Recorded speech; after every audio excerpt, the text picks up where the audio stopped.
Study IQ IAS, आपका selection हमारा mission. दोस्तों, हम बात करेंगे इंडिया के सिक्स सेंस के बारे में।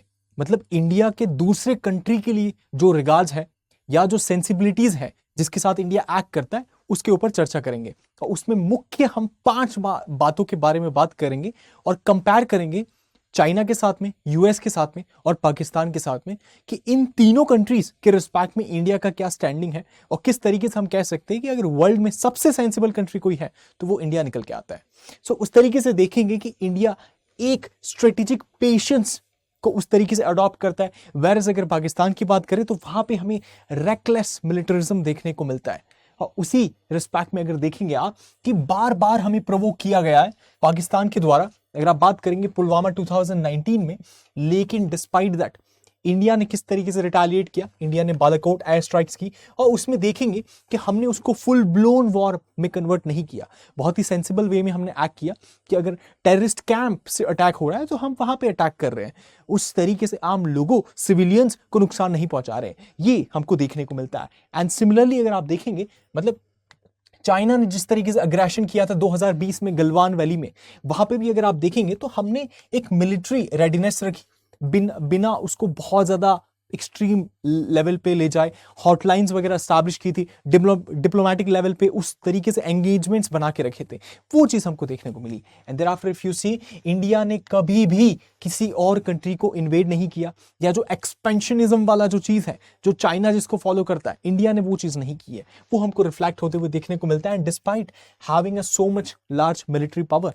ये चीज है। एंड देयरआफ्टर अगर पाकिस्तान की बात करेंगे, पाकिस्तान को कंपेयर करेंगे, वहां क्या देखने को मिलता है? वहां पे आप पाएंगे कि जो क्रॉस बॉर्डर टेररिज्म होता है उसको पाकिस्तान सपोर्ट करता है। सपोर्ट क्या, एक तरीके से पूरी तरीके से स्पॉन्सर करता है। स्टेट स्पॉन्सर्ड टेररिज्म हमको देखने को मिलता है। जब आप बात करेंगे लश्कर तैयबा की, जैश ए मोहम्मद की, उस तरीके से ये चीजें देखने को मिलती है। चाहे वो हाफिज सईद को या मसूद अजहर को, मतलब ओपन एक तरीके से अपने देश में पनाह देनी हो, उनको सपोर्ट करना हो, ये पाकिस्तान बहुत लंबे समय तक करता आया हुआ है।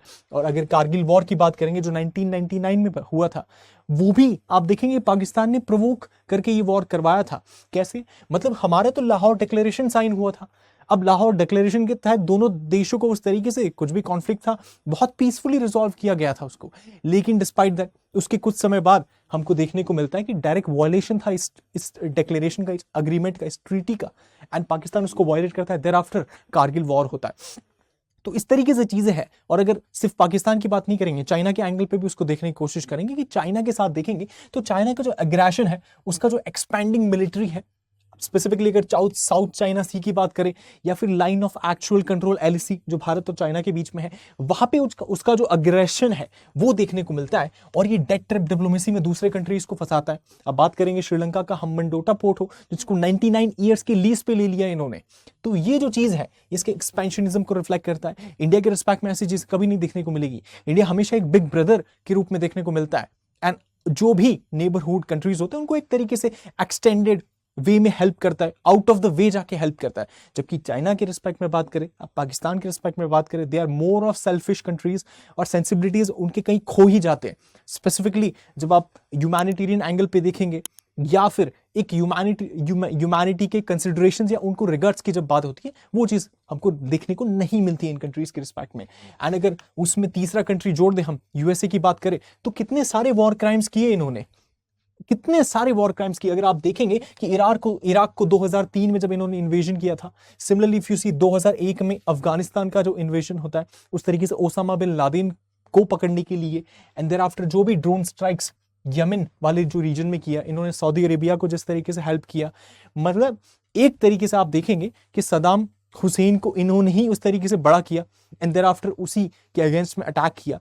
तो ये जो टेररिज्म या फिर जो भी इस तरीके से एक्सट्रीम फॉर्म देखने को मिलता है, उसको पहले सपोर्ट करते हैं। जब तक इनको हेल्प करता है तब तक अच्छा है, लेकिन जैसे ही वो इतना बड़ा हो जाता है कि इनके काबू के बाहर हो गई ये चीजें, फिर उसके अगेंस्ट में हो जाती है ये सारी चीजें।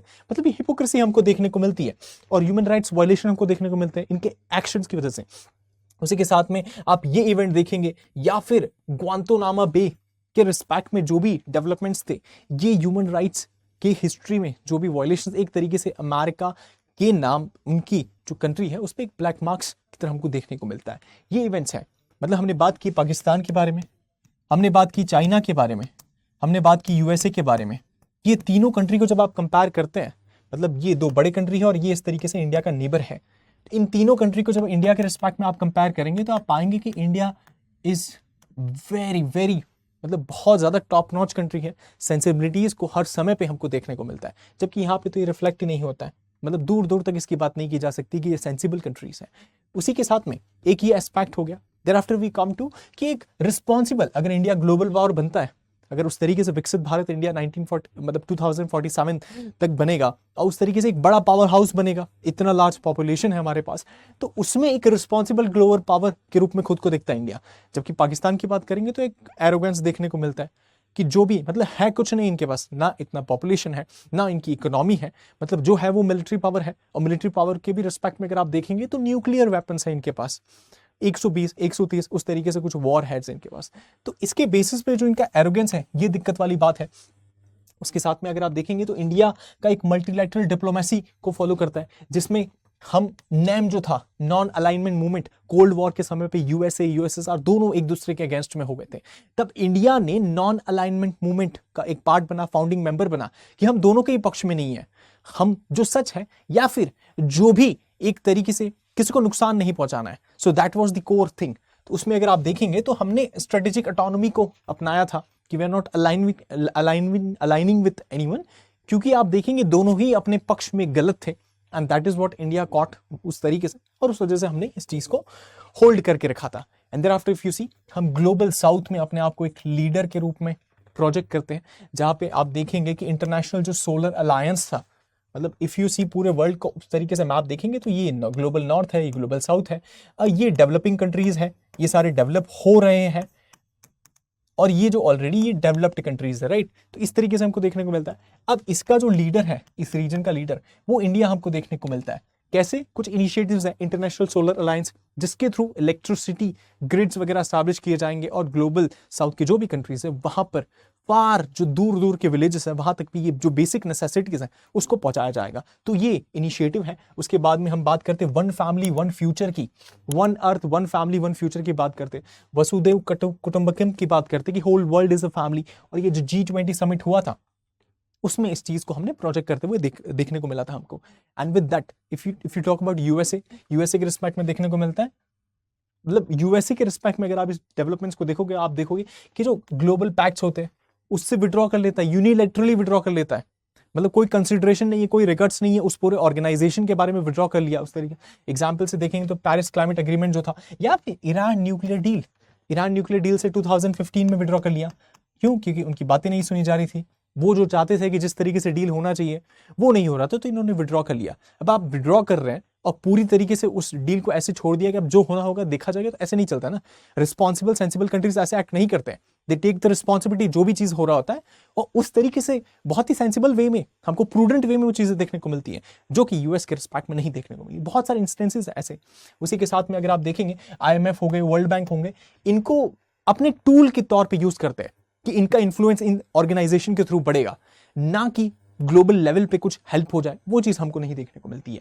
एंड कोऑपरेशन की जो बात होती है ये सेकेंडरी है, प्राइमरी तो है कि इनको हेल्प मिलना चाहिए, इनका जो इन्फ्लुएंस है वो सबसे ज्यादा प्राइमरी एस्पेक्ट हमको देखने को मिलता है उस चीज में। There after if you see China को तो न्यू कॉलोनियलिज्म का एस्पेक्ट है कि जैसे ब्रिटेन ने जिस तरीके से कॉलोनाइज किया था, China is also doing that expansionism के थ्रू, लेकिन एक नया रूप है, इसलिए we call it new colonialism, जिसमें बहुत सारे अलग अलग उनके फीचर्स हैं। इकोनॉमी एक पैरामीटर हो जाता है उनका। उसके साथ में अगर आप देखेंगे तो BRI है इनका, बेल्ट एंड रोड इनिशिएटिव, जिसके अगर नेटवर्क्स देखेंगे तो हर जगह पे इन्होंने फैला रखा है, अफ्रीका तक उनकी उस तरीके से रीच है, और उस तरीके से सारे रीजन्स में ये या तो लीज एग्रीमेंट के थ्रू या फिर आप देखेंगे कुछ स्ट्रेटेजिक इन्वेस्टमेंट्स करते हैं जिनसे उनको बेनिफिट होता है बहुत ज्यादा। तो ये हमको देखने को मिलता है। डेट ट्रैप की जो हमने बात की, जिबूती हो, लाओस हो या फिर जैम्बिया हो, यहाँ पे हर किसी को इन्होंने लोन आउट किया हुआ है, और ये चीज हमको देखने को मिल रही है। एंड आफ्टर अगर पाकिस्तान की बात करें तो ये डिप्लोमेटिक आइसोलेशन हो गया इनका। तो क्यों डिप्लोमेटिक आइसोलेशन हुआ है? क्योंकि इंटरनेशनल इंस्टीट्यूशन को उस तरीके से देखेंगे तो कुछ पॉजिटिव इन्होंने कंट्रीब्यूट किया ही नहीं है। मतलब UN को पाकिस्तान से क्या मिला है, IMF या वर्ल्ड बैंक को पाकिस्तान से क्या मिला है? अगर इन ऑर्गेनाइजेशन को नुकसान हुआ है तो हाँ, उसमें नाम जरूर होगा पाकिस्तान का। मतलब IMF से कितनी बार पाकिस्तान को बेल आउट किया है IMF ने। अगर IMF नहीं होता एज अ ऑर्गेनाइजेशन तो शायद पाकिस्तान उस तरीके से सर्वाइव नहीं कर पाया होता। तो ये चीज हमको देखने को मिलती है। एंड जो OIC है, ऑर्गेनाइजेशन ऑफ इस्लामिक जो कंट्रीज हैं, जो कोऑपरेशन है उनका, ये जो है, ये ऑर्गेनाइजेशन में बहुत सारे इस्लामिक कंट्रीज हैं, ये भी उस तरीके से देखेंगे तो इनका जो सपोर्ट है पाकिस्तान को, ये भी वेन कर रहा है, ये भी जा रहा है, खत्म हो रहा है, because they are looking for economic interest. और इकोनॉमिक इंटरेस्ट और जो भी एक तरीके से पीस प्रॉस्पेरिटी की जो हम बात करते हैं, वो तो इनको इंडिया से मिलेगा। Like India is more a sensible country, तो उस रिस्पेक्ट में इंडिया की सेंसिबिलिटी कहीं ना कहीं इनके जो कम्युनिटी है, उनके जो कंट्रीज हैं, उनमें भी हमको एस्टैब्लिश करके हेल्प कर रही है ग्रो करने में। तो ये भी उस चीज को एक्नॉलेज करते हैं, जबकि पाकिस्तान इस चीज को नहीं करता है। There after if you see third aspect, that is humanitarian values, जिसको इंडिया अपहोल्ड करता है। कौन से ह्यूमैनिटेरियन वैल्यूज हैं? अगर आप देखेंगे तो पाकिस्तान के रिस्पेक्ट में तो सिस्टमैटिक वायलेंस देखने को मिलता है, वायलेशंस होते हैं, सारे ट्रीटीज, सारी जो भी चीजें हैं वो मतलब बैक स्टेज पे चली जाती है जब इनका सेल्फ इंटरेस्ट की बात आती है। अगर आप देखेंगे तो इंडिया एक प्लूरलिस्टिक सोसाइटी है, जिसमें आप बहुत सारे रिलीजन्स को देखेंगे। मतलब you will find Islam, you will find Hinduism, you will find Jainism, you will find all kind of religion in India, उस तरीके से है। एंड उसी के साथ में जो भी परसिक्यूटेड माइनॉरिटीज होते हैं बाकी कंट्रीज से, चाहे तिब्बत हो, श्रीलंका हो, या फिर आप देखेंगे अफगानिस्तान, मतलब या फिर पाकिस्तान की बात करें, बांग्लादेश की बात करें, वहां पे जो परसिक्यूटेड माइनॉरिटीज हैं, they find refuge in India and find India to be very safe place. उस तरीके से अगर आप देखेंगे तो ये डिसेंडिंग ऑर्डर में है कि किस तरीके से माइनॉरिटीज का पॉपुलेशन इंडिया में है। मतलब Muslim are the largest minority and then Jain are the smallest minority. उस तरीके से हमको देखने को मिलता है। क्रिश्चियंस है, सिख्स है, बुद्धिस्ट है, ये चीज़ है। देन आफ्टर हमारे यहाँ डेमोक्रेटिक इलेक्शंस होते हैं, हर समय रेगुलर डेमोक्रेटिक इलेक्शंस होते हैं।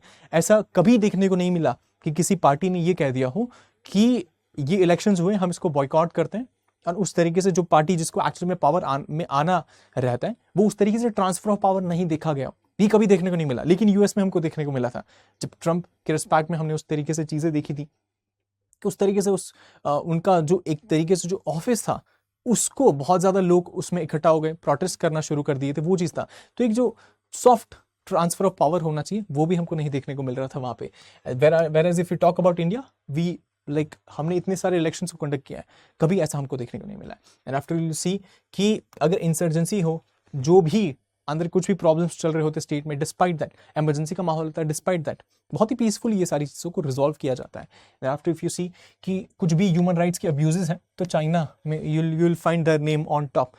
चाइना और यूएस की अगर बात करें, क्योंकि उइगुर मुस्लिम्स जो है, शिनजियांग इनका जो रीजन है, वहाँ पे इनको प्रोसिक्यूट किया जाता है, वहाँ पे इनको परेशान किया जाता है, उस तरीके से सर्विलेंस में रखा जाता है। आप देखेंगे कि उनको एक तरीके से उनके ही घरों में कैंप्स के तौर पे, like they are forced to live that way, and एक तरीके से पूरा डिजिटल सर्विलेंस में दे आर देयर। ये चीज़ हमको देखने को मिलती है। उनका जो डिसेंट है उसको एक तरीके से क्रश किया जाता है, ये चीज़ हमको देखने को मिलती है। And there after if you see USA के तो डबल स्टैंडर्ड्स है ही है। कैसे डबल स्टैंडर्ड्स है? मतलब सिस्टमिक आपको रेसिज्म देखने को मिलेगा इनके यहाँ पे। जैसे हमने देखा था जॉर्ज फ्लॉयड का केस, जिसमें एक पुलिस ऑफिसर्स ने जॉर्ज फ्लॉयड, मतलब रेसिज्म के ग्राउंड्स पे अगर आप देखेंगे, या उस तरीके से बहुत ही रेसिस्ट वो चीज़ हुई थी, उसमें सारे लोग इकट्ठा हुए थे और प्रोटेस्ट किया था इस चीज़ के अगेंस्ट में कि उनकी हत्या हो गई थी उस वजह से। तो ग्लोबल प्रोटेस्ट हमको देखने को मिला था। एंड देयर आफ्टर जो चिल्ड्रंस होते हैं माइग्रेंट्स के, उनको डिटेन कर दिया जाता है। जैसे अगर मैक्सिको के बॉर्डर पे उस तरीके से देखें, इमिग्रेंट्स के प्रति इनका जो रवैया रहता है वो बहुत ही डिफरेंट है जो इंडिया का रहता है उसके कंपैरिजन में। अगर हम इसको देखेंगे तो उसी के साथ में पाकिस्तान में आप देखेंगे जेनोसाइडल लेगेसी है इनकी, मतलब कितने सारे जेनोसाइड्स की, कितने सारे लोगों को इन्होंने मारा। इफ यू सी, वो हजारों में नहीं नंबर आएगा, वो लाखों में दिखेगा आपको नंबर। जब मतलब बांग्लादेश लिबरेशन वॉर हुआ था, जब बांग्लादेश 1971 में एक अलग नया कंट्री बना था, तो आप देखेंगे कि मतलब 3 मिलियन पीपल डाइड, उसमें मारा गया था 3 मिलियन पीपल को 1971 में। And that is a heinous thing that was happening. उसके बाद में देखेंगे अहमदिया माइनॉरिटीज हो, हिंदू माइनॉरिटीज हो या क्रिश्चियंस हो, हर कोई लीगल परसिक्यूशन और वायलेंस, ये सारी चीज़ों को फेस करना पड़ा है उस तरीके से। आफ्टर आप देखेंगे कि जो चौथा एस्पेक्ट आ जाता है कि हम जो डिफेंस कैपेबिलिटीज को यूज़ करते हैं, इंडिया उसको पीस के लिए यूज़ करता है, इंडिया उसको डिफेंड, अपने देश को डिफेंड और सिक्योरिटी के लिए यूज़ करता है, जबकि पाकिस्तान उसको प्रॉफिट के लिए यूज़ करता है या फिर इंडिया को प्रोवोक करने के लिए यूज़ करता है। ये चीज़ देखने को मिलता है। आप बात करेंगे मसूद अजहर की, हाफिज सईद की, लश्कर तैयबा की, जैश ए मोहम्मद की, ये सारे ऑर्गेनाइजेशन को पाकिस्तान के द्वारा स्टेट स्पॉन्सर्ड है, सपोर्ट किया जाता है, वो चीज़ देखने को मिलता है। और इंडिया का जो डिफेंसिव डॉक्ट्रिन है, जिसमें हम बात करते हैं कि नो फर्स्ट यूज़, हम पहले इस्तेमाल नहीं करेंगे, मतलब अगर दुश्मन ने इस्तेमाल किया तो देयर आफ्टर विल रिटेलिएट, वो चीज़ हमको देखने को मिलेगा। तो वो है, ये एस्पेक्ट हमको देखने को मिलता है इंडिया के रिस्पेक्ट में। न्यूक्लियर वेपन कंट्री होता है तो एक रिस्पॉन्सिबल नेशन होता है, सेंसिबल नेशन होता है। That is what how India has projected इसका जो न्यूक्लियर डॉक्ट्रिन है उस रिस्पेक्ट में। जबकि आप इंडिजिनस टेक्नोलॉजी के डेवलपमेंट की बात करें तो तेजस है हमारे पास, INS विक्रांत है, ये सारी चीजें हमने सेल्फ रिलायंस से बनाई है और कोई हम डोमिनेंस नहीं दिखाते इनके थ्रू। लाइक वी सेल ये जो टेक्नोलॉजीज हैं, जैसे कि हम ब्रह्मोस जो मिसाइल है उसको हम सेल कर रहे हैं फिलीपींस को, लेकिन एक डोमिनेंस नहीं दिखा रहे हम। जिस तरीके से पाकिस्तान या चाइना या USA अपना हेजमनी को जो मतलब बहुत ही थिन लाइन डिफरेंस होता है हेजमनी में और इस तरीके से प्रोजेक्ट करने में, सिक्योरिटी को इंश्योर करने में, तो USA, चाइना और पाकिस्तान उस पार है जबकि इंडिया इस पार है। ये चीज हमको देखने को मिलता है। और हम अपने आर्म्स को बेचते हैं लेकिन कभी रोग नेशन या रोग उस तरीके से आप देखेंगे टेररिस्ट, उनको हमने उस तरीके से नहीं बेचा है जो कि पाकिस्तान के रिस्पेक्ट में, US के रिस्पेक्ट में हमको देखने को मिला है बहुत बार, जो कि डिस्टेबलाइज कर देते नेशंस को या फिर जो भी रेजिम होती है उसको सिविल वॉर कॉज कर देते। ये सारी चीजें हैं। और US की अगर मिलिट्री इंडस्ट्रियल कॉम्प्लेक्स की बात करेंगे आप तो सबसे बड़ा आर्म्स एक्सपोर्टर है, उसके साथ साथ प्रॉफिट कमाता है ग्लोबल इंस्टेबिलिटी से।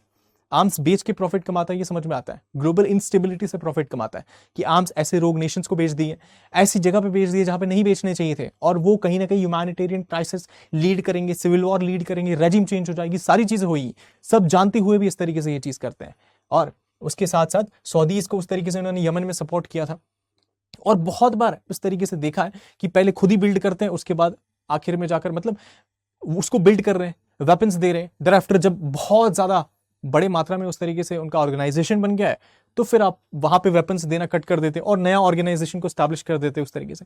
मतलब एक प्रॉब्लम है, उसका सोल्यूशन दूसरी प्रॉब्लम बनाकर सोल्यूशन निकालते हैं और फिर एक तरीके से विशियस साइकिल बनता जाता है जो कभी खत्म नहीं होता है। ये चीज हमको देखने को मिलता है। एंड चाइना के रिस्पेक्ट में देखेंगे तो सर्वेलेंस, मतलब एक तरीके से पूरा सर्वेलेंस स्टेट इन्होंने बना दिया है। अथॉरिटेरियन रिजिम है, लोगों को कुछ भी कहने, डिसेंट का कोई अधिकार नहीं देखने को मिलता है। अगर कोई ऐसा कहता है तो फिर जेल में पाया जाएगा या मार दिया जाएगा, ये चीज देखने को मिलता है। और ये AI हो या फिर इनकी जो टेक्नोलॉजी है, हर जगह पे बैक एंड में you will find there is a surveillance thing that is going on.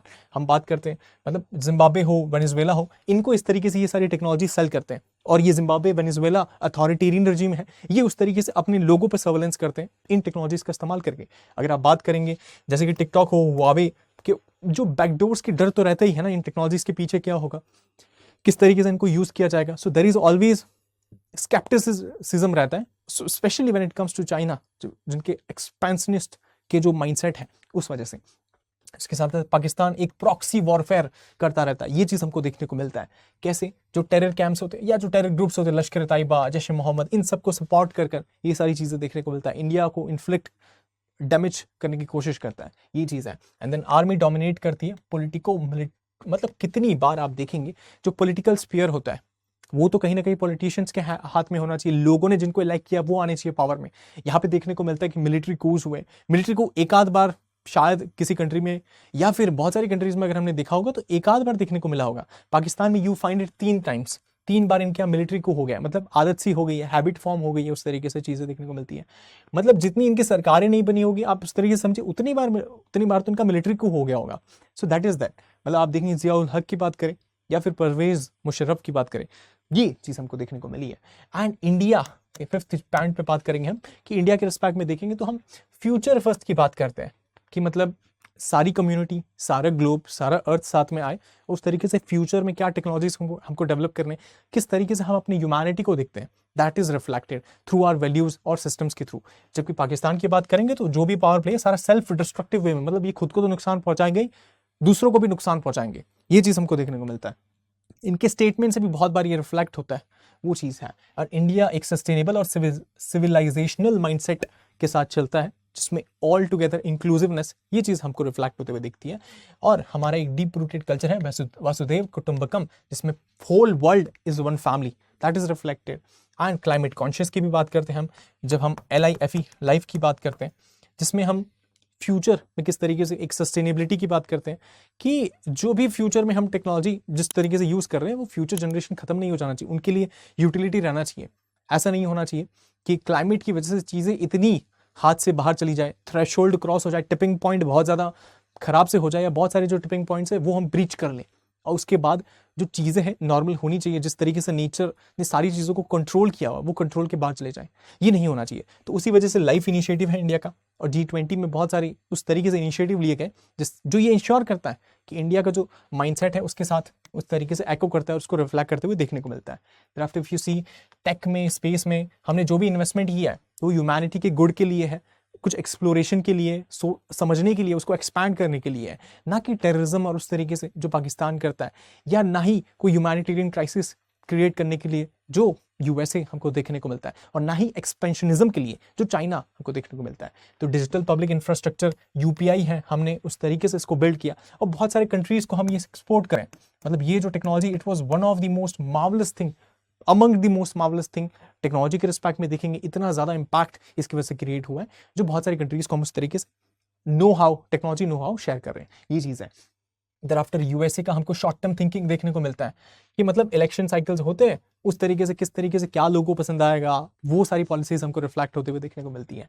And health care की बात करें, फॉरेन पॉलिसी की बात करें तो बदलती रहती है। मतलब एक इनका प्रेसिडेंट आएगा वो कुछ कहेगा, दूसरा प्रेसिडेंट आएगा वो कुछ और कहेगा, एक प्रेसिडेंट कोई ट्रीटी ज्वाइन करेगा, दूसरा प्रेसिडेंट उससे निकल जाता है। मतलब ओबामा हो, बाइडेन हो या फिर ट्रंप हो, जब भी उनकी बात करेंगे तो ये जो क्लैशेस है ये हमको देखने को मिलते हैं। That is reflected. जबकि इंडिया के रिस्पेक्ट में आप देखेंगे कि एक सिस्टमेटिक वे में सारी चीज़ें चलती हैं। अगर कोई नया प्राइम मिनिस्टर उस तरीके से बन के आते तो अगर कोई पुरानी पॉलिसी में कोई अच्छी बातें होती है तो उसको रखा जाता है, ऐसे नहीं कि उसको खारिज कर दिया जाता है या उसको जो इफेक्ट से ही निकाल दिया था जस्ट बिकॉज वो पार्टी नई पावर में आई है तो ईगोइज्म में आके वो चीज़ कर दे, वैसा नहीं देखने को मिलता है। So if something is good that is written with respect to India, but इनके केस में वो चीज़ नहीं देखने को मिलता है। विड्रॉल अफगानिस्तान से जैसे विड्रॉ कर दिया था तो अफगानिस्तान के जो लोगों को उनके हाल पे छोड़ दिया कि अब जब तालिबान रजीम आएगी वो जिस तरीके से हैंडल करेगी कर ले, हम तो इससे बाहर चले जा रहे। तो ये चीज़ हमको देखने को मिला था कि ह्यूमैनिटेरियन क्राइसिस एक सिविलियंस के लेवल पे आप देखेंगे इतना ज़्यादा क्योस क्रिएट हो गया था। So that was that.